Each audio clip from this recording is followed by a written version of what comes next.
For all the listeners who are thinking about entrepreneurship, wanting to start something, wanting to execute on an idea, what advice do you have for them? You've done it multiple Sure. times. Yeah.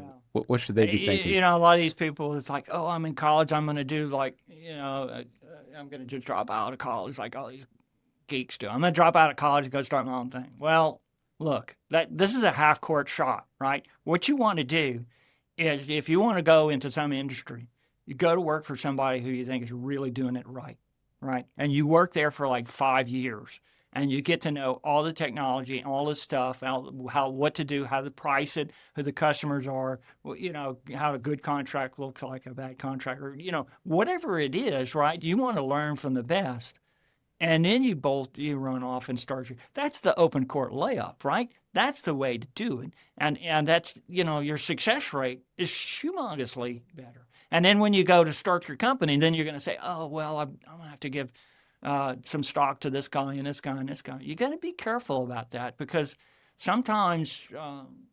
While you think that, I've known this guy, I've worked with him for the last umpteen years, and it's going to go, and we're going to break off, we're going to do and a lot of these things, they all start off good, but sometimes it's like a marriage. When people get married and they think they're going to live happily ever after, but a lot of them get divorced, right? So you're better off, before you run off and give off equity to all these people, is you give them like a liquidity bonus, right? It's like if we sell this company or when we sell this company, then you're going to get a bonus based upon the sale value, and that is and look, if they don't if they end up not working for you, then that goes away, right? So, but and of course you want to go into something that has a reasonable chance of decent profitability, right? When you go into this restaurant, it's like this restaurant has been 5 different restaurants over the last decade.